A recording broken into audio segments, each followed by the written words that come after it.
प्रिय विद्यार्थियों, आप सभी को नमस्कार। भारतीय काव्य शास्त्र के अंतर्गत आपने बहुत सारे सिद्धांतों को पढ़ा होगा। पाश्चात्य काव्य शास्त्र के अंतर्गत आज मैं आपसे चर्चा करूंगा जॉन ड्राइडन पर। आप यह पढ़ना चाहते थे कि जॉन ड्राइडन के सिद्धांत, जो काव्य सिद्धांत हैं, वो क्या है और उसमें किस तरह की चर्चा की गई है जिसे हम पाश्चात्य काव्य शास्त्र के अंतर्गत महत्वपूर्ण मानते हैं। तो जैसा कि आपने कहा है कि जॉन ड्राइडन ने प्रमुख रूप से दो सिद्धांतों पर अपनी चर्चा प्रस्तुत की। एक काव्य प्रयोजन पर और दूसरा अनुकरण एवं कल्पना कल्पना या प्रतिभा। तो इन दो मुख्य आधारों पर जॉन ड्राइडन का सिद्धांत आश्रित है। ठीक है। जॉन ड्राइडन कौन था? जॉन ड्राइडन इंग्लैंड का रहने वाला एक अंग्रेज कवि था। 1631 ईस्वी में उसका जन्म होता है और 1700 ईस्वी में उनकी मृत्यु होती है। तो वे अंग्रेज कवि के साथ साथ में नाट्य लेखक थे, अनुवादक थे और आलोचक थे। मूल रूप से उनकी आलोचना दृष्टि ही पाश्चात्य काव्य सिद्धांत के अंतर्गत देखा जाता है। ठीक है। जॉन ड्राइडन उस दौर में इंग्लैंड में अपने साहित्य सिद्धांत को लेकर के हमारे सामने आते हैं, जब शुद्धतावादियों या प्यूरिटन के द्वारा 1642 ईस्वी से लेकर 1660 ईस्वी के बीच में इंग्लैंड में जब शुद्धतावादियों ने नाट्य गृहों और शराब खानों को बंद कर दिया था, तो उसके बाद का जो दौर आता है, यानी कि रेस्टोरेशन पीरियड कहते हैं उसको अंग्रेजी में, अंग्रेजी साहित्य में, कि रेस्टोरेशन पीरियड यानी कि उसका हिंदी हुआ पुनः स्थापना का काल। तो पुनः स्थापना का काल आया 1660 ईस्वी से 1700 ईस्वी के बीच। यानी कि 1660 के बाद नाट्य गृहों को फिर से खोल दिया गया और शराब खानों को फिर से खोल दिया गया। इसी दौर में 1660 से लेकर 1700 ईस्वी के बीच में जॉन ड्राइडन आते हैं, जब नाट्य गृहों के खुल जाने के बाद नए सिरे से इंग्लैंड में रचनात्मकता का प्रसार होने लगा था। ठीक है। इसलिए जॉन ड्राइडन मुख्य रूप से नाटक विधा के आधार पर आलोचना करते हैं। जॉन ड्राइडन के काव्य सिद्धांत के बारे में जब हम बोलें तो यह स्पष्ट रहे मस्तिष्क में कि उनका काव्य सिद्धांत में जो काव्य है वह नाटक है। यानी कि नाटक काव्य के आधार पर जॉन ड्राइडन ने अपने पाश्चात्य संबंधी सिद्धांत को प्रस्तुत किया है। ठीक है। तो जॉन ड्राइडन मूलतः आलोचक हैं और जॉन ड्राइडन की सबसे महत्वपूर्ण कृति, उसका नाम आप जरूर नोट कीजिएगा, सबसे महत्वपूर्ण कृति है नाट्य काव्य। अंग्रेजी में इसे ऑफ ड्रामेट्रिक पोइजी, ऑफ ड्रामेट्रिक पोएजी 1668 ईस्वी में यह प्रकाशित हुआ। यही नाट्य काव्य ही है जिसके आधार पर जॉन ड्राइडन के काव्य सिद्धांत को समझा गया। ठीक है, तो यह आधार वाक्य ध्यान में रहे कि नाट्य काव्य नाट्य के आधार पर या नाट्य काव्य के आधार पर जॉन ड्राइडन का काव्य सिद्धांत आश्रित है, जिसकी रचना 1668 ईस्वी में जॉन ड्राइडन ने की थी। जॉन ड्राइडन की जो दृष्टि थी, अगर मैं आपको ये पहले बता दूं तो उसके काव्य प्रयोजन और अनुकरण एवं कल्पना को समझने में आपको सुविधा होगी। जॉन ड्राइडन की जो दृष्टि थी वह एक तरफ स्पष्टता, अनुपातता, नियम निष्ठता और वैज्ञानिकता, ये एक तरफ ये चार स्तंभ थे। स्पष्टता, अनुपातता, नियम निष्ठता और वैज्ञानिकता, एक ओर तो यह उनकी दृष्टि में था और दूसरी ओर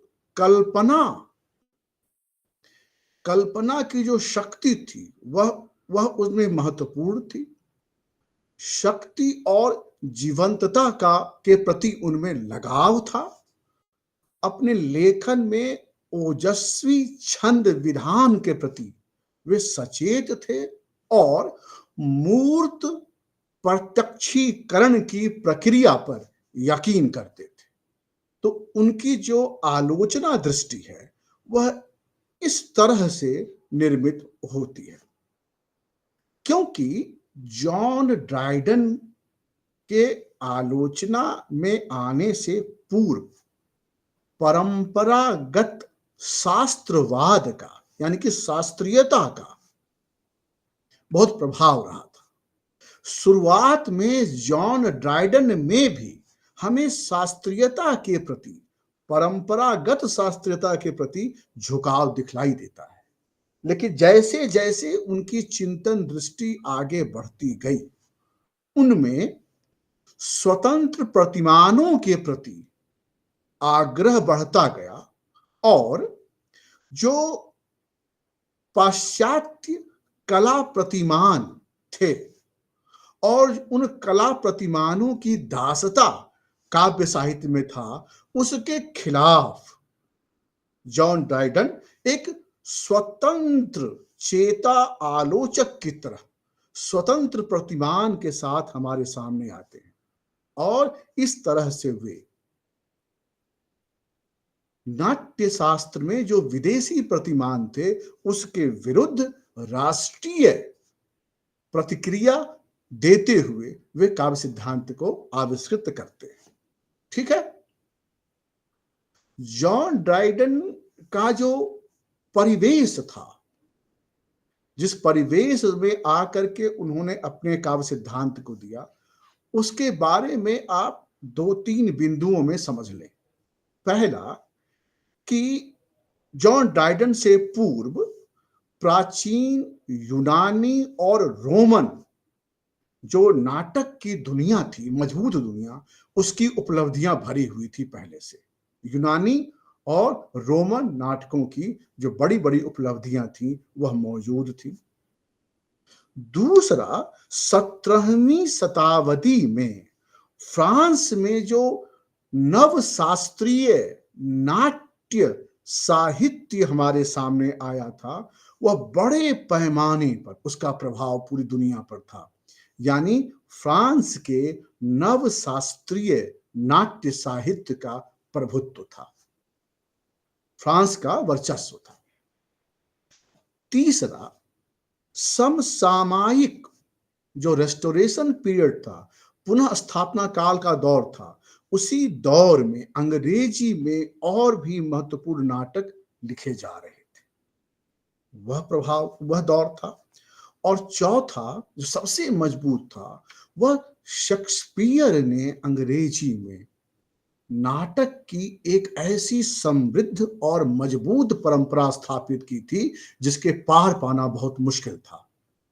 इस तरह के वातावरण में जॉन ड्राइडन अपने सिद्धांत को लेकर हमारे सामने आते हैं,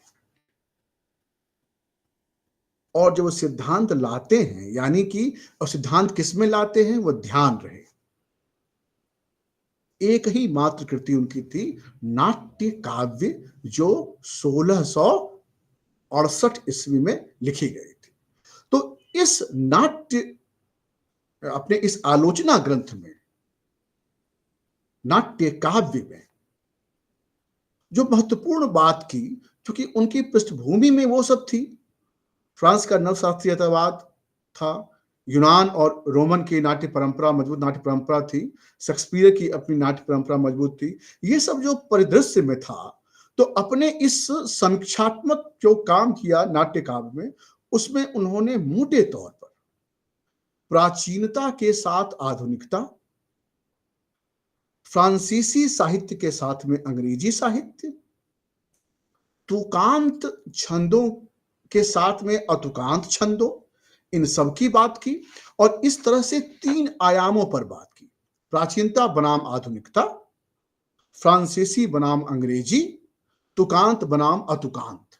इन इन इन वर्सेस को, इन 3 वर्सेस को उन्होंने अपने नाट्य चिंतन में प्रस्तुत किया, और मोटे तौर पर अपने इस चिंतन में उन्होंने स्टैब्लिश किया कि अंग्रेजी की जो नाट्य साहित्य की परंपरा है, उसको जॉन ड्राइडन ने केंद्रीयता अपने इस आलोचना ग्रंथ में दी, जिससे कि हम काव्य सिद्धांत की बात करते हैं।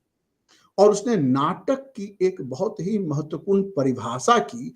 इसी नाटक की परिभाषा के आधार पर जॉन ड्राइडन के काव्य प्रयोजन सिद्धांत और अनुकरण एवं कल्पना सिद्धांत आश्रित है। ये 2 सिद्धांत किस पर आश्रित है? काव्य प्रयोजन और अनुकरण एवं कल्पना, ये जो 2 सिद्धांत जो आश्रित है, वह जॉन ड्राइडन के नाट्य काव्य नामक किताब पर आश्रित है। उसी के अंतर्गत यह सिद्धांत जाता है। तो उन्होंने परिभाषा दी नाटक की, उसी परिभाषा के रास्ते हम काव्य प्रयोजन एवं अनुकरण एवं कल्पना को समझेंगे। ठीक है, तो नाटक की परिभाषा आप नोट कर लीजिए। जॉन ड्राइडन ने कहा कि नाटक मानव जाति के आनंद और शिक्षा के लिए उसके भावों, मनोदशाओं और भाग्य के उतार चढ़ाव का चित्रण किया जाता है। जॉन ड्राइडन ने कहा, फिर से दोहराता हूं, कि नाटक मानव जाति के आनंद और शिक्षा के लिए उसके भावों, मनोदशाओं और उसके उतार चढ़ाव का चित्रण होता है। ठीक है, बात स्पष्ट है? जी सर। जितनी बात मैंने अभी तक की उतनी बात तो स्पष्ट है? जी सर। जी सर। जी सर। ठीक है, तो अब हम आते हैं उनके काव्य प्रयोजन और अनुकरण एवं कल्पना संबंधी सिद्धांत की तरफ, जो इस नाटक के इसी परिभाषाओं के आधार पर आश्रित है। अब इसमें उन्होंने कहा कि नाटक जो है मानव जाति के आनंद, यानी जॉन ड्राइडन के यहां काव्य का प्रयोजन आनंद और शिक्षा है।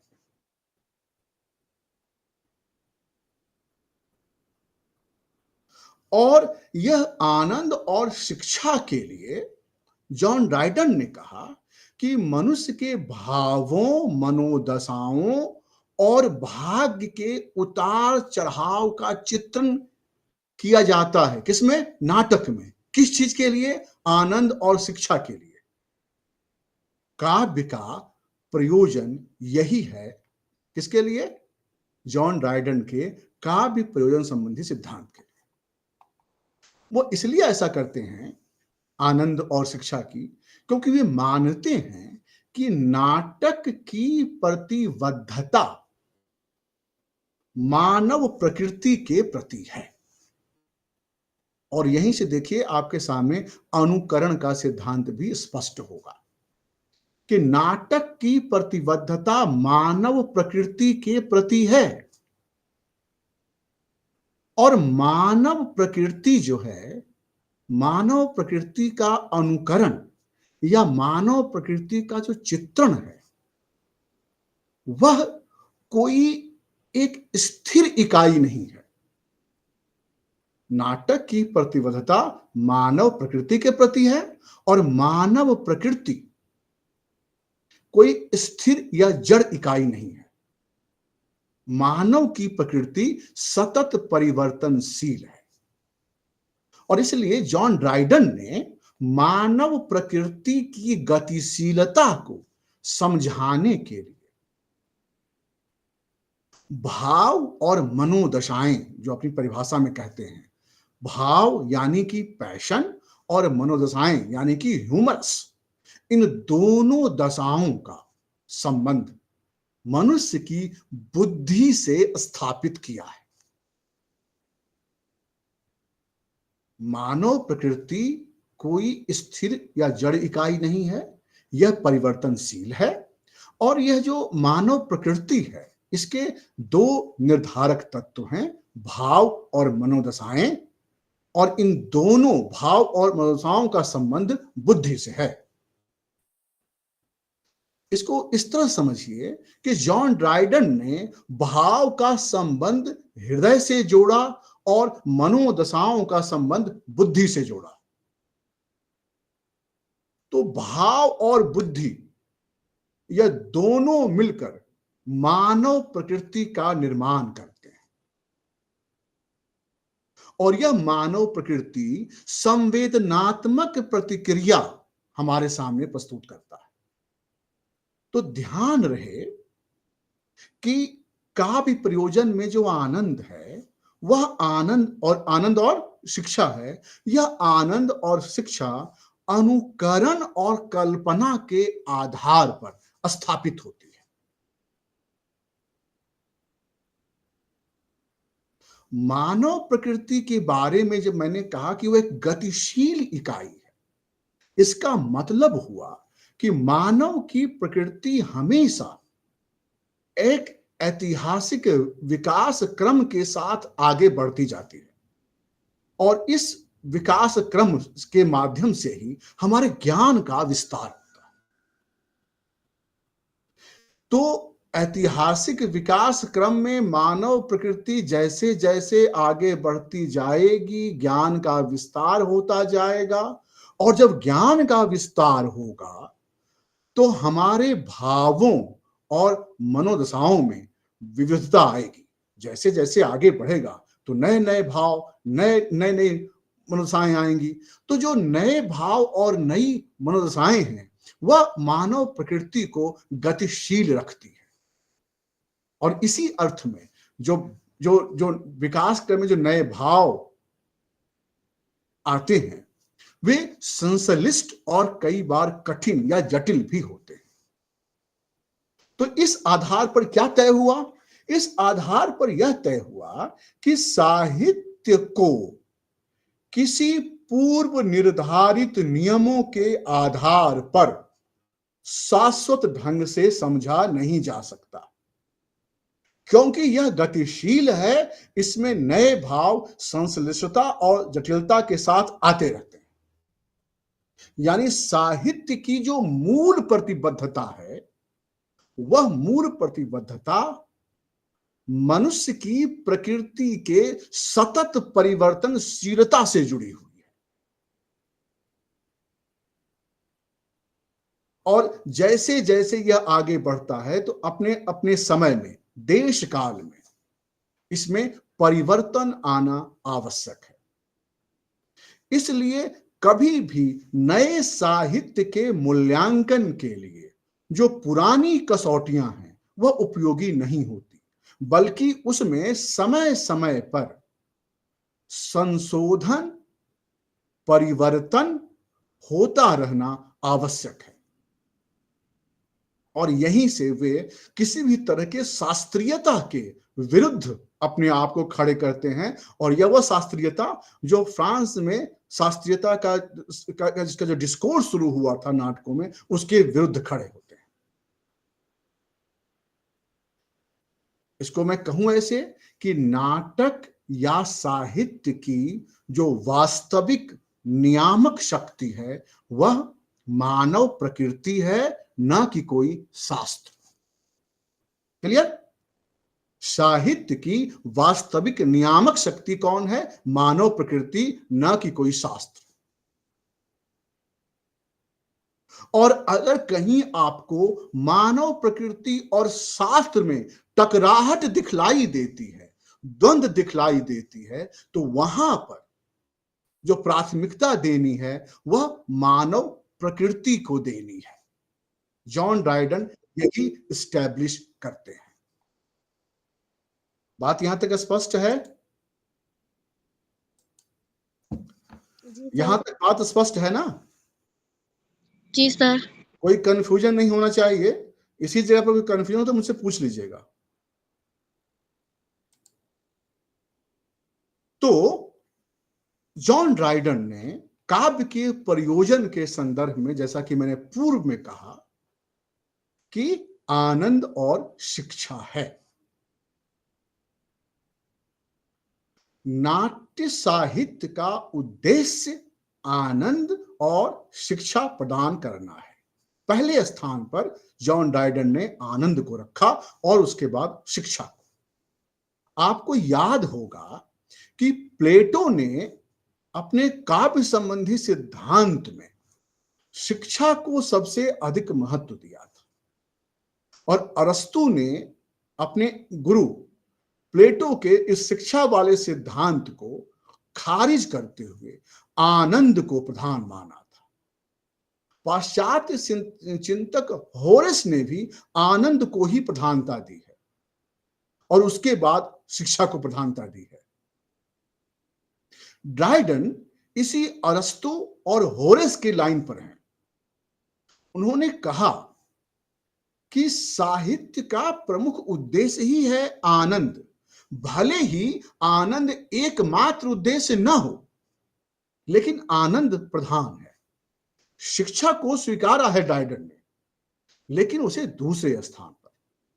और इसलिए वो कहा, ऐसा वो दूसरे स्थान पर इसलिए क्योंकि उन्होंने कहा कि साहित्य मतलब नाट्य काव्य, नाट्य काव्य का पहला काम आनंद प्रदान करना है, और आनंद प्रदान करने की प्रक्रिया में ही वह शिक्षा देती हुई चलती है। इसीलिए शिक्षा को उन्होंने आनंद प्रदान करने की प्रक्रिया में रखा। स्पष्ट है?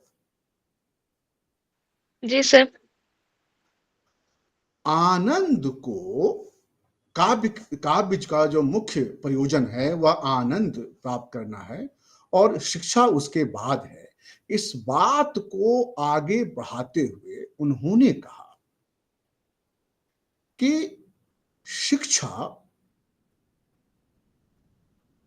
जो मिलता है हमें किसी भी काव्य के अध्ययन या पाठन से, वह शिक्षा हमें उस काव्य के आनंद प्रदान करने की प्रक्रिया के माध्यम से ही मिलता है। क्योंकि प्रत्येक कला, कविता, कहानी, चित्रकला, नाट्यकला, सभी कलाओं का जो मुख्य ध्वनियां हैं, वह मुख्य ध्वनियां हैं आनंद, पाठक को, रसिक को, दृष्टा को आनंद प्रदान कर उसे लाभान्वित करना, यानी शिक्षित करना। वो कहते हैं जॉन ड्राइडन कि जो भी काव्य सिद्धांतकार शिक्षा को काव्य का एकमात्र उद्देश्य मानते हैं, उन्हें यह जानना चाहिए कि वे साहित्य को शुष्क और एक नीरस दर्शन के रूप में प्रस्तुत कर रहे हैं। तो ये स्टैब्लिश हुआ जॉन ड्राइडन के माध्यम से कि काव्य का प्रयोजन आनंद प्राप्त करना है और दूसरा शिक्षा प्रदान करना। और जो मैंने पूर्व में कहा कि यह दोनों जो क्रिया है वह सतत गतिशील है, क्योंकि ऐतिहासिक विकास क्रम में मनुष्य की जो मानव जो प्रकृति है उसमें संश्लिष्टता और जटिलता की जो मात्रा है वह धीरे धीरे आगे बढ़ती जाती है।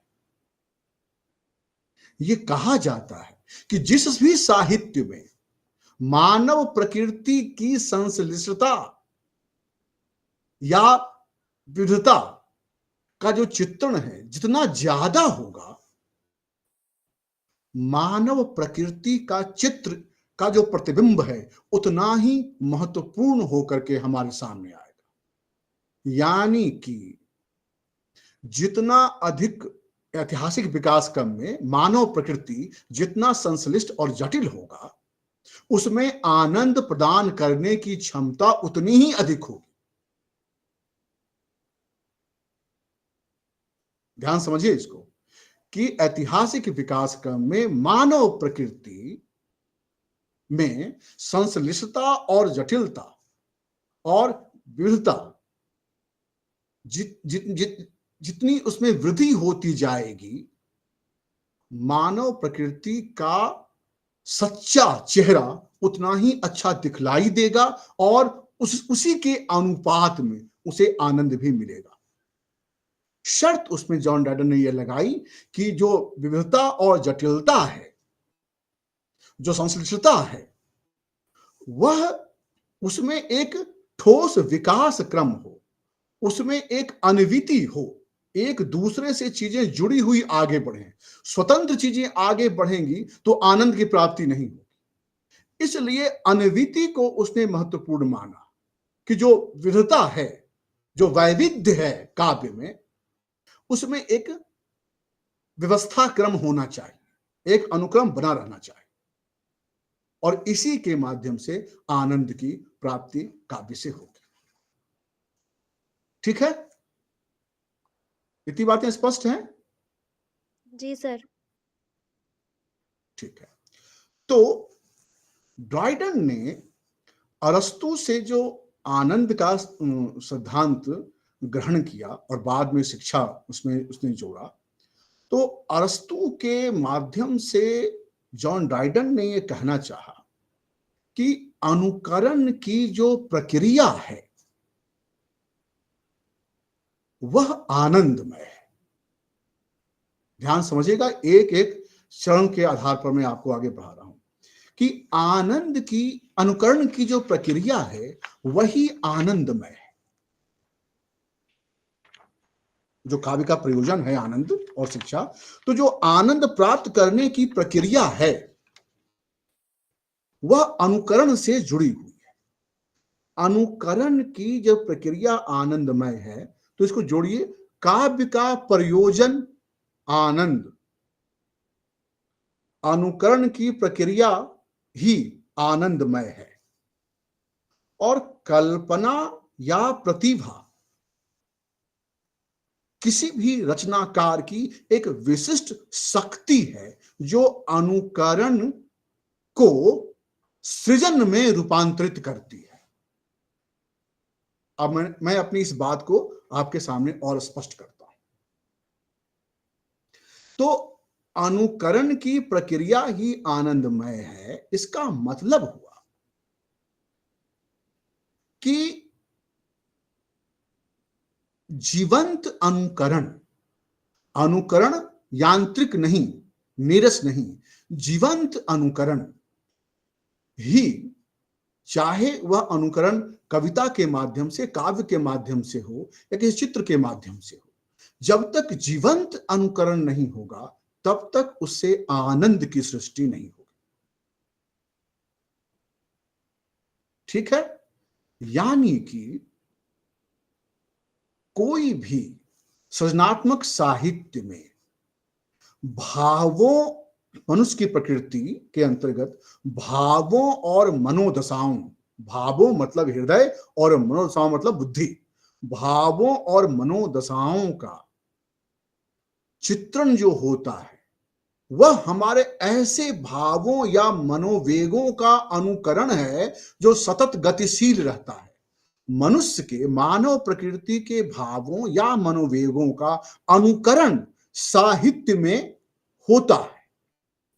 तो मनुष्य के भावों और मनोवेगों का जब अनुकरण साहित्य में होगा तो जो भाव हैं और जो मनोवेग हैं वह स्थिर नहीं है, वे गतिशील है। तो जो अनुकरण है वह अनुकरण भी क्या होगा, गतिशील होगा। और इसीलिए उसको जीवंत कहा, जीवंत अनुकरण। क्योंकि जैसे जैसे मनुष्य के भावों और मनोवेगों की गतिशीलता है, उसी गतिशीलता का, उसी भावों मनोवेगों का अनुकरण साहित्य में होता है। तो इस अनुकरण में गतिशीलता आवश्यक है। गतिशील अनुकरण ही जीवंत अनुकरण होगा और जीवंत अनुकरण ही आनंददायक होगा, आनंद प्रदान करेगा। और आनंद की प्रक्रिया में ही शिक्षा मिलता रहेगा। स्पष्ट दिमाग में रखिएगा तो कभी कंफ्यूजन नहीं होगा। आप अपने उत्तर में इसको विस्तार से लिखना चाहें तो लिख सकते हैं। मैं आपके भीतर एक दृष्टि डालने की कोशिश कर रहा हूं। तो क्या मैंने कहा, मैं फिर से दोहराऊं कि मनुष्य के भावों और मनोवेगों का अनुकरण ही साहित्य में होता है। अब भाव जब मैं बोलता हूं तो हृदय दिमाग में रहे और मनोवेग बोलता हूं तो बुद्धि दिमाग में रहे आपके।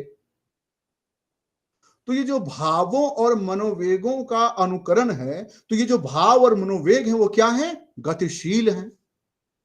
तो जब इस गतिशीलता का अनुकरण होगा और जब गतिशीलता का अनुकरण करेंगे तो वह जीवंत अनुकरण होगा। और जो जीवंत अनुकरण है वह जीवंत अनुकरण ही आनंद की प्राप्ति, यानी कि गति में ही आनंद की प्राप्ति संभव है।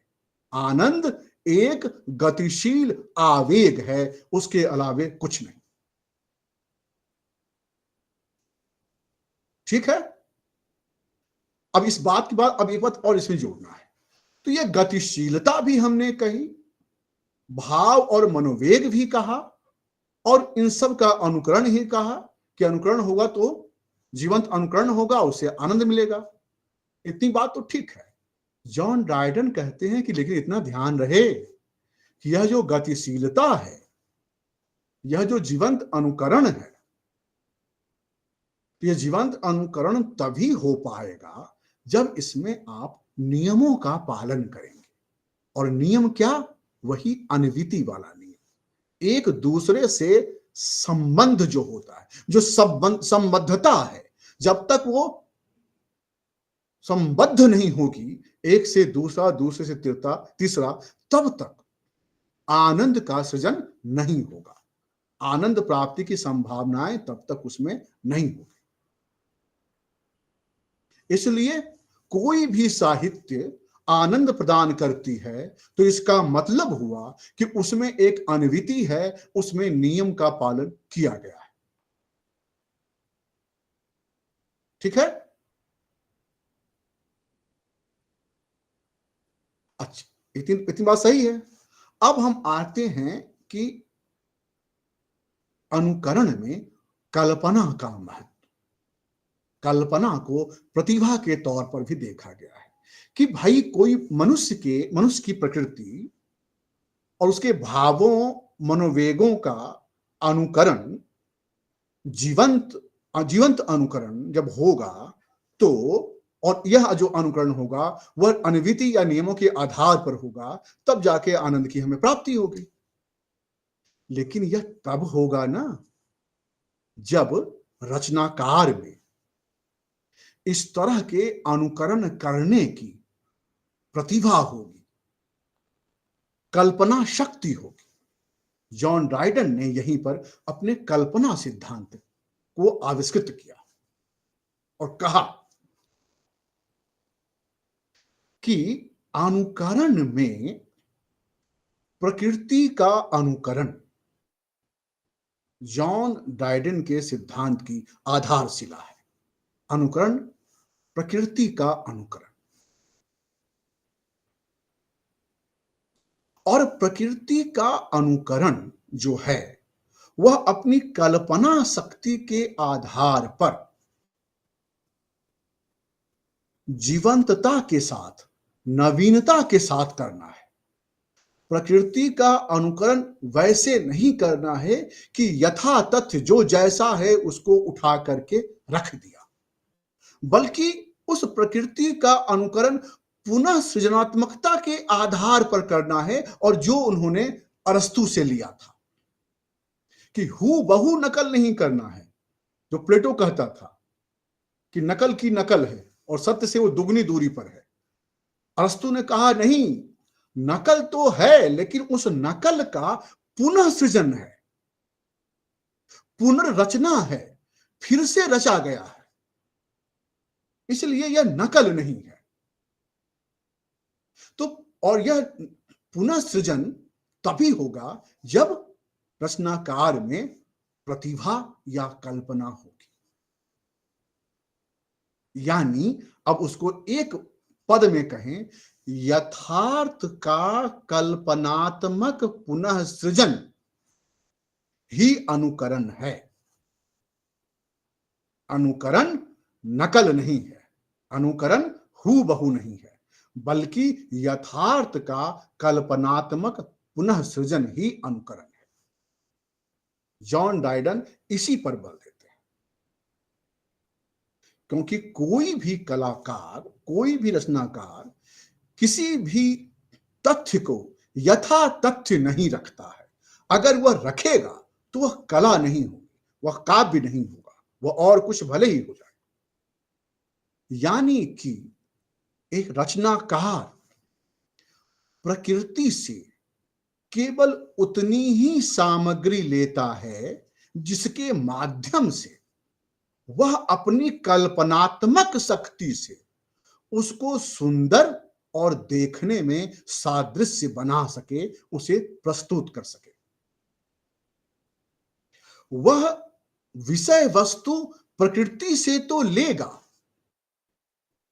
लेकिन उसमें वह अपनी कवि प्रतिभा से या अपनी कल्पना की सहायता से उसे ऐसा रूप देगा जिससे वह जिस चीज को प्रकृति से लिया था वह उसी रूप में न होकर एक नई चीज में, एक नवीन स्वरूप में हमारे सामने प्रकट होता है। यही रचनाकार की कल्पना है और प्रतिभा है। तो ड्राइडन ने अनुकरण की पद्धति में रचनाकार की प्रतिभा और कल्पना को बहुत महत्व दिया। उसको उदाहरण देते हैं, उदाहरण देकर ये समझाते हैं कि जिस तरह से कोई धातु, लोहा है लेकिन वह बंदूक नहीं है, उस लोहे को ढाल करके प्रतिभा, अपनी कल्पना से बंदूक का शेप देता है। तो बंदूक की जो मूल धातु है वह तो लोहा है ही, लेकिन सिर्फ वो अब लोहा नहीं रह गया बल्कि अब वो बंदूक है। यानी कि उसमें कवि की प्रतिभा, रचनाकार की प्रतिभा, उस बंदूक बनाने वाले शिल्पकार की प्रतिभा जब तक उसमें नहीं लगेगी तब तक वह केवल ठोस एक यथास्थिति, एक लोहे का गोला भर है। तो लोहा हो, चांदी हो, सोना हो, वह एक वस्तु है, लेकिन शिल्पकार अपनी प्रतिभा से उसका एक आकार ग्रहण कर बनाता है जो बहुत सुंदर होता है, जिसे आप और हम खरीद कर लाते हैं। जॉन ड्राइडन ने यही कहा कि प्रकृति से विषय वस्तु तो लेगा रचनाकार, लेकिन उसे अपनी काव्य प्रतिभा और अपनी कल्पना से उसे नए रूप में हमारे सामने प्रस्तुत करता है। यानी कि एक रचनाकार में जो सबसे ज्यादा जरूरी है वह है प्रतिभा या कल्पना की। और इसी शक्ति विशेष यही शक्ति विशेष है जिसके जिसके माध्यम से वह प्रकृति का अनुकरण करके पुनः सृजन करता है। क्योंकि अनुकरण में रचनाकार केवल उन्हीं चीजों को चित्रित कर सकता है जिसने उसे देखा है। और यदि उस रचनाकार अपने उस देखे हुए में अपनी कल्पना और अपनी प्रतिभा से अन्य परिप्रेक्ष्य को उसमें शामिल करता है, उसमें विधान करता है, तो वह एक नई चीज बनती है और यही काव्य प्रतिभा है, यही काव्य कल्पना है। तो जॉन ड्राइडन ने अपने इस कल्पना के संदर्भ में समझाने के लिए हमारे सामने 3 शब्द रखे। पहला विट, WIT, विट। दूसरा इमेजिनेशन और तीसरा फैंसी, FANCY। ये जो विट है, विट को हिंदी में कहते हैं क्या? विट को क्या कहते हैं हिंदी में? आप में से कोई बताएगा मुझे?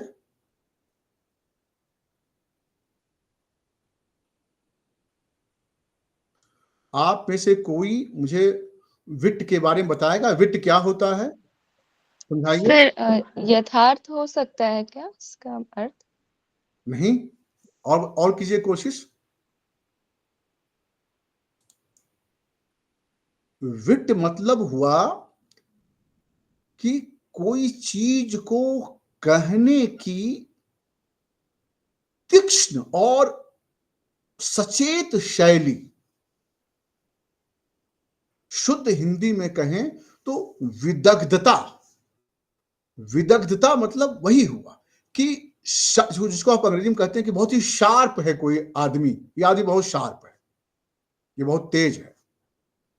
तो शार्प कैसे कहते हैं, किन आधारों पर कहते हैं कि बहुत शार्प है? क्योंकि चीजों को समझने और उसे कहने की उसमें एक तीक्ष्ण शक्ति है, एक अलग शक्ति है।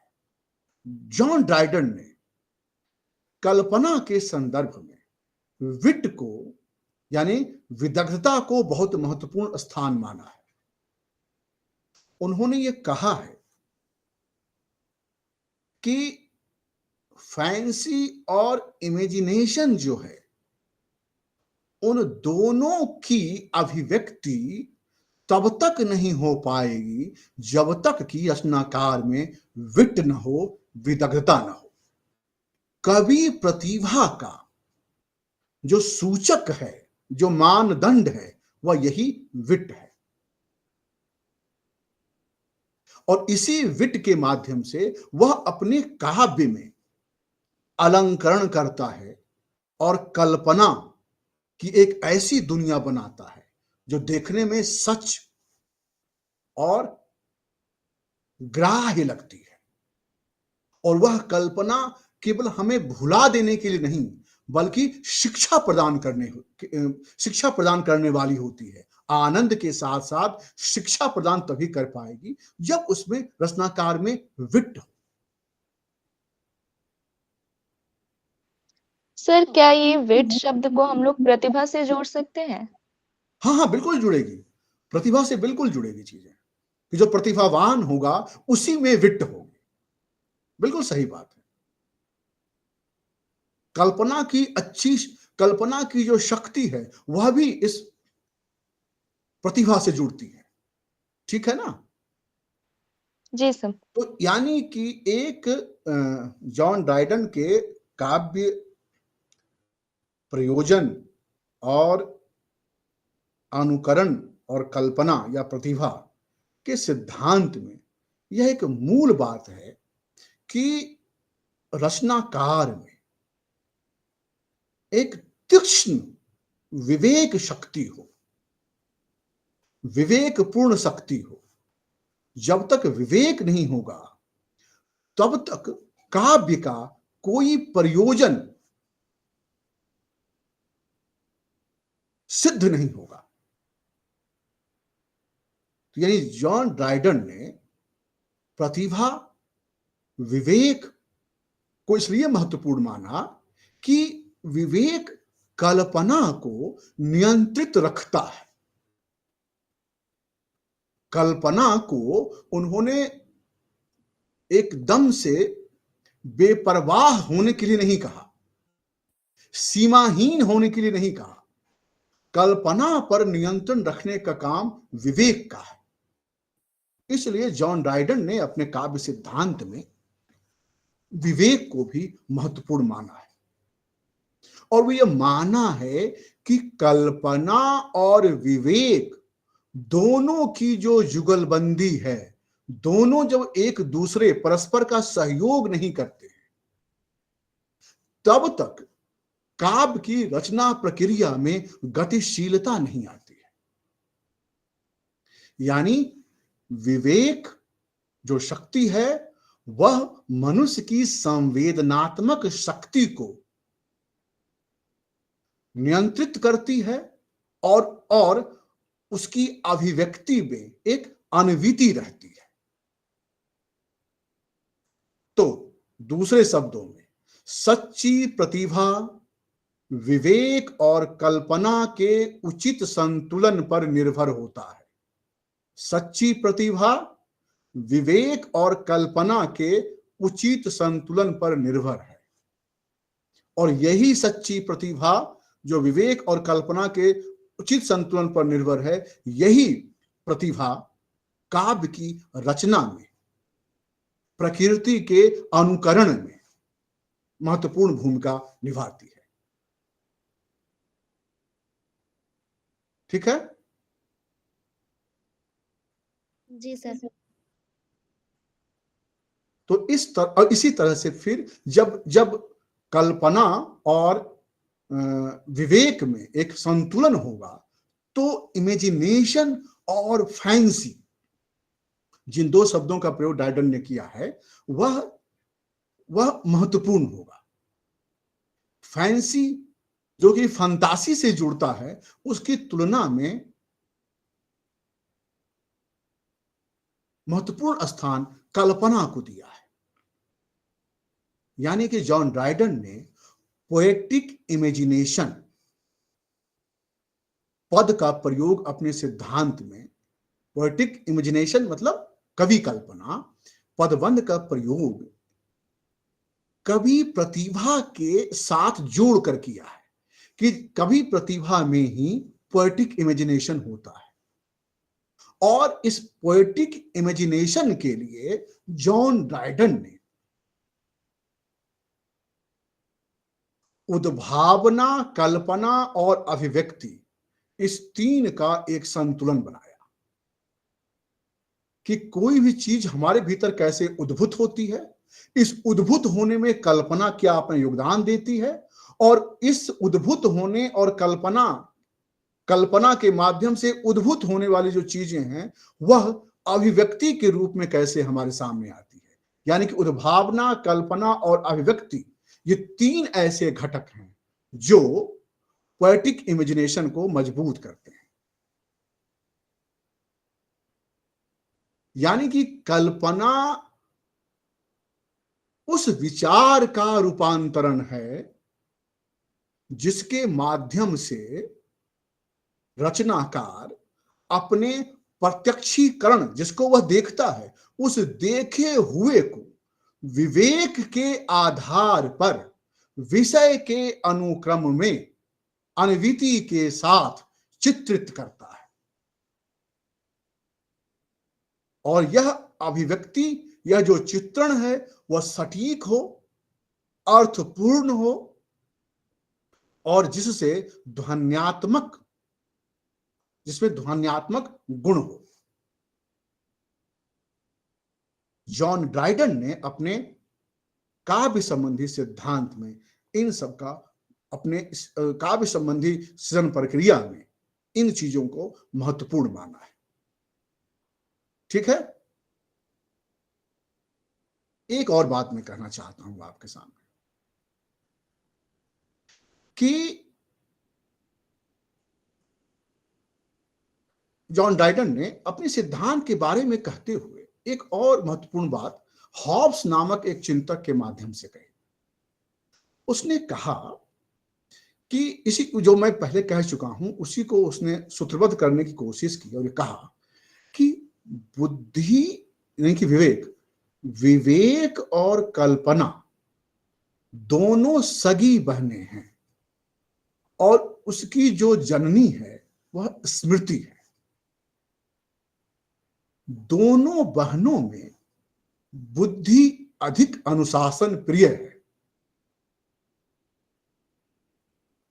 और ये जो बुद्धि जो अनुशासन प्रिय है, काव्य में इस बुद्धि की अनुशासन प्रियता का योगदान यही है कि काव्य की वह एक संरचना निर्मित करती है जिससे कि काव्य का अर्थ निकलता है। अगर आप वाक्य कल्पना के आधार पर आप अगर वाक्य कुछ भी वाक्य लिखते चले जाएं और उसमें कोई संबद्धता ना हो, कोई उसकी संरचना ना हो, तो उसके अर्थ का कोई मतलब नहीं है, उसका ना कोई अर्थ निकलेगा और जब अर्थ निकलेगा ही नहीं तो काव्य का प्रयोजन आनंद सिद्ध ही नहीं होगा। इसलिए कहा कि बुद्धि और कल्पना दोनों सगी बहनें हैं, लेकिन बुद्धि अनुशासन प्रिय है और अनुशासन प्रिय इसलिए है कि वह काव्य को एक संरचना में निर्मित करती है जिससे कि अर्थ का सृजन होता है और उसके माध्यम से हमें आनंद की प्राप्ति होती है और इसी आनंद की प्राप्ति की प्रक्रिया में ही हम शिक्षित होते जाते हैं। यानी किसी भी काव्य में एक क्रम विन्यास, कार्य कारण संबंध अनिवार्यतः होनी चाहिए और यह क्रम विन्यास, कार्य कारण संबंध विवेक, काव्य विवेक के माध्यम से ही, काव्य प्रतिभा के माध्यम से ही हमारे सामने आता है, न कि कल्पना के माध्यम से। तो इस यह जो संरचना निर्मित हुई उसमें कल्पना का योगदान क्या है? वो कल्पना का योगदान यह है कि उस पूरे संरचना की निर्मिति को वह जीवंत बना देता है।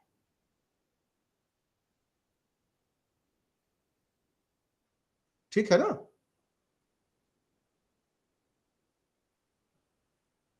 इतनी बात समझ में स्पष्ट हो रही है? कोई कंफ्यूजन तो नहीं हो रहा आप लोगों को? नहीं सर। यानी कि कल्पना चाहे जितनी बड़ी हो, महत्वपूर्ण हो, बड़ी हो, और शब्द चाहे जितने प्रवाह के साथ आए, यदि उनके पीछे विवेक का आधार नहीं होगा तो वह कल्पना किसी काम की नहीं होगी। वह काव्य सत्य का आधार भी नहीं ग्रहण करेगा।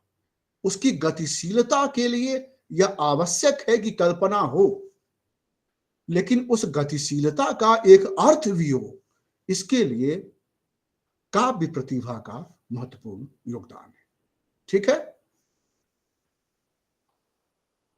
तो मैं अब कंक्लूड करूं अपनी बात, 4 बजने वाला है। तो ड्राइडन ने अपने काव्य सिद्धांत में जो सबसे उनकी महत्वपूर्ण कृति है, क्या है कृति? नाम क्या बताया था मैंने? सर काव्य नाट्य। जो कब लिखा गया था?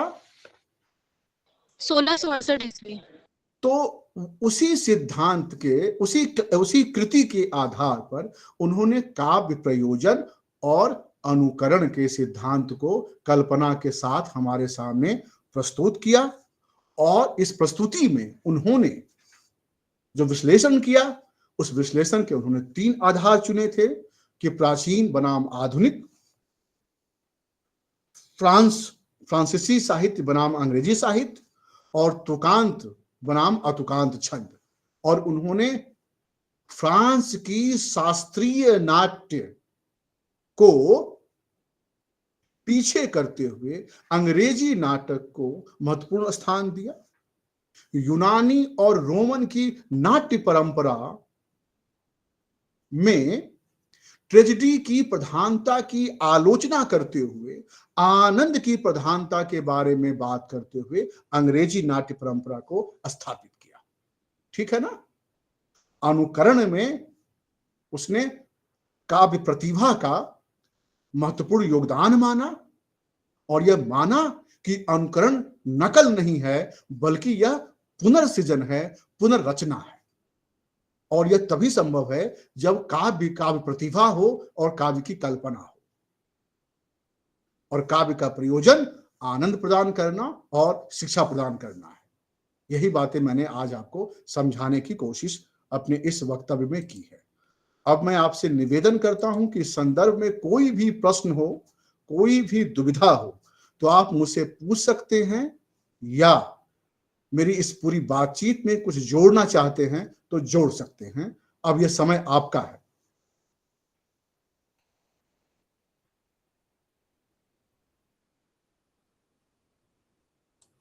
कुछ बोलना है किसी को? सर ये उनके ये जो वक्तव्य है जॉन ड्रायडन के कि नाटक मानव जाति के आनंद और शिक्षा के लिए है, ये लाइन तो सर क्लियर है। उसके बाद कि उनके भावों और मनोदशाओं और उसके उतार चढ़ाव का चित्रण, तो सर ये उतार चढ़ाव क्या, ये इस चीज को क्लियर नहीं कर पा रही हूँ थोड़ा। मनुष्य के जो भाव है और जो मनोवेग है वे हमेशा एक तरह से तो नहीं रहते हैं ना। आपका जो भाव है सुबह में कुछ और होता है, शाम में कुछ और होता है। सन 2024 में कुछ और है, 2025 में कुछ और होगा। तो उतार चढ़ाव आ रहा है ना। जी सर। इसी तरह के समय के साथ काल की गति में, ऐतिहासिक विकास क्रम में जो मनुष्य के भावों और मनोवेगों में जो उतार चढ़ाव है, उसी उतार चढ़ाव का उल्लेख जॉन ड्रायडन ने किया है। ठीक है, और कुछ? जी सर वो तो है, भाई ये कल्पना के संदर्भ में है या फिर ये सॉरी प्रतिभा के अनुसार जोड़कर ये बातें कही गई हैं? यह जो है, यह कल्पना कोई अलग चीज नहीं है। मनोवेगों में जो उतार चढ़ाव आएगा, समय के ऐतिहासिक विकास क्रम में आगे बढ़ते हुए जो उतार चढ़ाव आएगा, तो यह उतार चढ़ाव, इन उतार चढ़ावों को रचनाकार जब रचेगा अपने नाट्य कृति, अपने काव्य कृति में, अपने कला में, अपने चित्र में, तो इस उतार चढ़ाव को जो रचेगा अपने कृति में, तो रचने में उस कल्पना शक्ति का सहारा लेगा। जी सर। कल्पना शक्ति तो गतिशील है, एक ऐसी गतिशील यूनिट है जो प्रत्येक भावों और मनोवेगों में लगातार गतिशील है पूरे ऐतिहासिक विकास क्रम में। तो वह तो गतिशील है ही, ठीक है ना। तो रचनाकार पर निर्भर करता है कि वह किस भाव, किस मनोभाव की दशा में, किस मनोभाव, किस भाव के लिए वह रचना कर रहा है, और रचना करने में वह अपनी काव्य प्रतिभा का इस्तेमाल कल्पना के माध्यम से किस रूप में करता है, अपनी काव्य प्रतिभा से कल्पना के किस अंश को उसमें स्थापित करता है। एकदम से स्पष्ट है। जी सर। और किसी का कोई सवाल हो?